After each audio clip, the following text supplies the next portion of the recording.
Nascido em 12 de fevereiro de 1809, Charles Darwin propôs uma teoria que batia de frente com a Igreja e todos os princípios cristãos, principalmente o descrito no primeiro livro da Bíblia, Gênesis, onde, segundo consta, o ser humano foi criado à semelhança de Deus.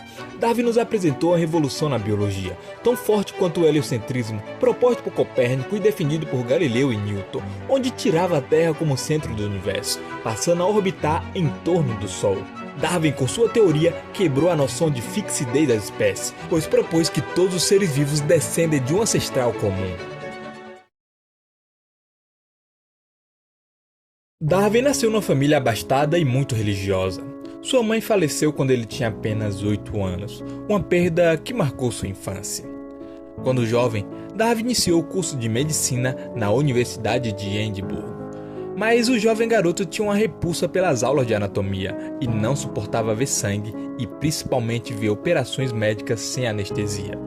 Por isso, optou em desistir do curso. Após abandonar o curso de medicina, Charles iniciou o curso de bacharelado em artes na Universidade de Cambridge a fim de se tornar pastor na Igreja da Inglaterra. Para ele, isso seria excelente porque teria mais tempo para dedicar à história natural. Em 1831, Darwin foi convidado a acompanhar o capitão Robert Fitzroy a embarcar em uma aventura, realizar uma produção cartográfica do continente americano. Charles Darwin aceitou, e no dia 27 de dezembro de 1831, a bordo do lendário Beagle, ele partiu para uma viagem que marcaria a história da humanidade. A viagem do Beagle foi de longe o mais importante evento da minha vida e determinou todo o meu caráter. Sempre senti que devia àquela viagem o primeiro treinamento real ou educação da minha mente. Fui levado a atentar para vários ramos da história natural. E assim, minha capacidade de observação melhorou, embora sempre tenha sido bem desenvolvida. Em 5 anos de expedição, Darwin e companhia exploraram toda a costa da América do Sul, da Bahia ao arquipélago de Galápagos no Equador, passando pelo Uruguai, Argentina, Chile, Peru, Austrália, parando também no Oceano Índico e na África do Sul. Dentre todos os lugares que Darwin passou, vale destacar o arquipélago de Galápagos.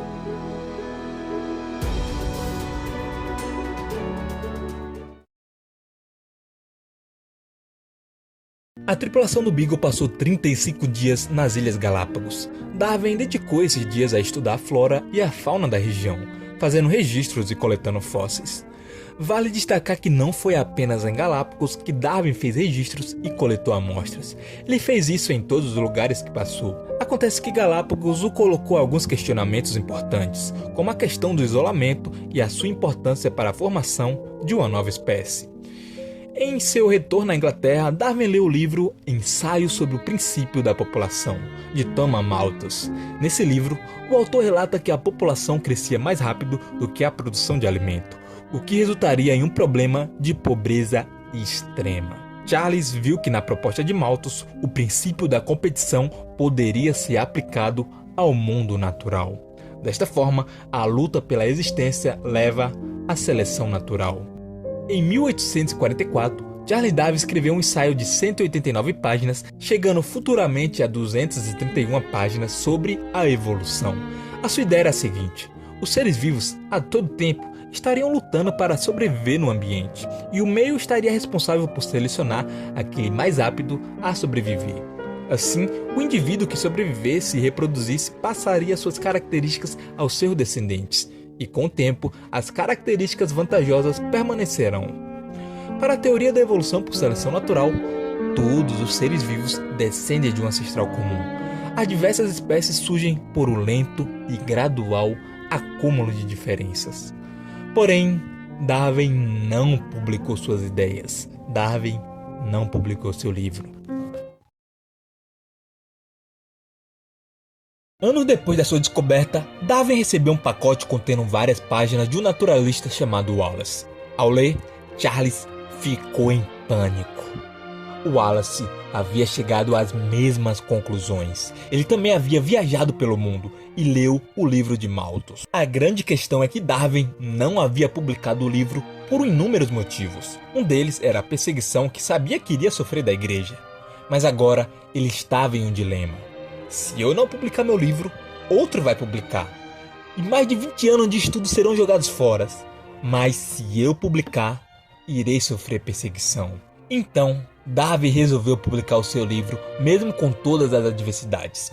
Em 24 de novembro de 1859, o livro Sobre a Origem das Espécies graças à Seleção Natural ou a Preservação das Raças Favorecidas na Luta pela Vida, mais desconhecido como A Origem das Espécies, foi publicado.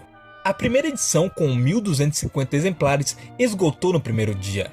Nesse mesmo ano, foram vendidos no total 3.800 exemplares do livro. Logo depois foi traduzido para diversas línguas. Enquanto Darwin ainda estava vivo, só na edição inglesa foram vendidas entre 22.000 e 27.000 cópias. Um marco incrível para qualquer livro, principalmente para um livro tão denso, um livro tão complicado que é um livro científico. Darwin partiu sem terminar por completo sua teoria, pois faltava algo. Charles não conseguia explicar como os caracteres eram herdados de uma geração para outra. Essa ideia só conseguiu ser completa com o desenvolvimento da genética, ideia essa proposta por Mendel, o pai da genética. Apesar de Mendel quanto Darwin terem vivido na mesma época, Darwin não teve contato com as ideias do precursor da genética. Algumas fontes afirmam que Darwin possuía algumas publicações de Mendel em sua biblioteca, porém, por vários motivos, ele não chegou a ler. Em breve eu trarei um vídeo completo sobre o pai da genética, Gregor Mendel, então já se inscreva no canal, porque toda semana tem vídeo novo para você ampliar seu conhecimento da vida. Aproveite e deixe seu comentário e um like, porque sua interação é muito importante para o fluxo do canal, e me siga nas outras mídias sociais, porque lá você vai ficar por dentro de tudo. Darwin contribuiu para derrubar a noção de que o homem era o rei de tudo. Ideia que já tinha sido abatida pelo Copérnico, quando mesmo tirou a Terra do centro do universo. Mais para frente, Freud também contribuiu para esse ponto, mostrando que o homem não era o senhor absoluto da sua mente. Charles Darwin faleceu em 1882. Apesar de suas ideias terem sido radicalmente criticadas pela igreja, ele foi enterrado na abadia ao lado de ninguém menos que Isaac Newton.